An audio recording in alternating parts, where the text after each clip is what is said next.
Hi, boys and girls. In this video, I'm going to be reading Chapter 17 from History, Book 4, That Good President Monroe. James Monroe reminded some people of George Washington. He was another tall, courtly Virginian, and so honest that Thomas Jefferson said that you could turn his soul inside out and there would not be a spot on it. When Monroe became our fifth president in March 1817, he was already being called the last of the Revolutionary farmers. Washington, Adams, Jefferson, and Madison were all unusual farmers. Each loved and understood the land, each revered book learning, and each believed that it was his duty to serve his country. James Monroe was the same kind of man. People liked him. It made them feel good to have a president who was handsome and kindly, who had fought bravely as a soldier in the Revolutionary War, who had studied law with Thomas Jefferson, and who had served in the Virginia General Assembly when the Constitution was ratified. Monroe wore knee pants and silver buckles on his shoes. You can see them right there. Even though those styles were old-fashioned by the time he was president, he was tall and gangly, with wide-set gray eyes and a large nose. He had been raised in a privileged home where he was trained to be a leader and to help others. Some important things happened during his presidency. One important thing was that the United States got Florida from Spain. That is especially important if you happen to live in Florida.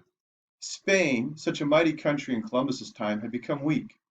Slaves had been fleeing to Spanish-held Florida, where they lived in all-black villages or in biracial Seminole communities. Suppose you were a slave and willing to risk the dangers of running away.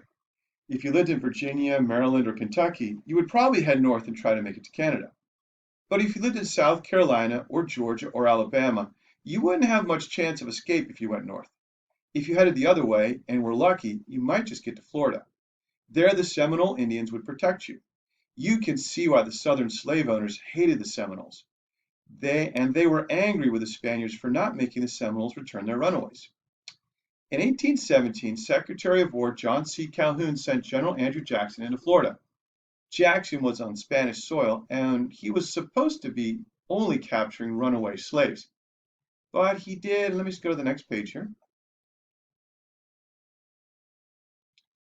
But he did more than that. He had learned to fight as the Indians fought. He burned villages and destroyed crops. He captured, killed, and humiliated the Seminoles. His White Stick Creek Indian allies fought with him.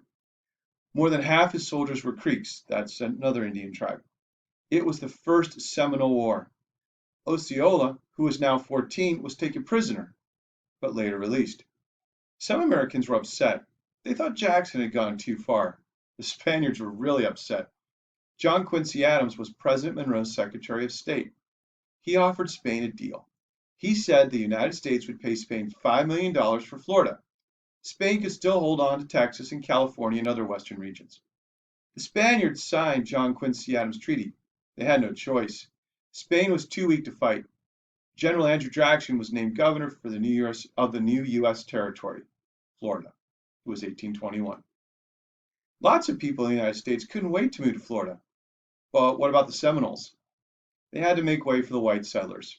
They were forced to move south to an inland reservation on sandy, barren land where crops hardly grew at all. Soon many were starving. The young man, Osceola, went south with the others. He was now a military chief, a Tustanuji, a kind of policeman. Florida wasn't the only place where Spain lost out.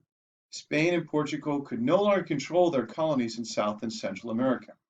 One by one, they had revolutions. They became independent nations.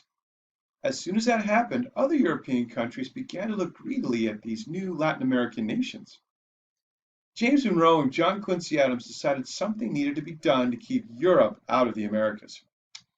In December 1823, President Monroe gave a speech to Congress.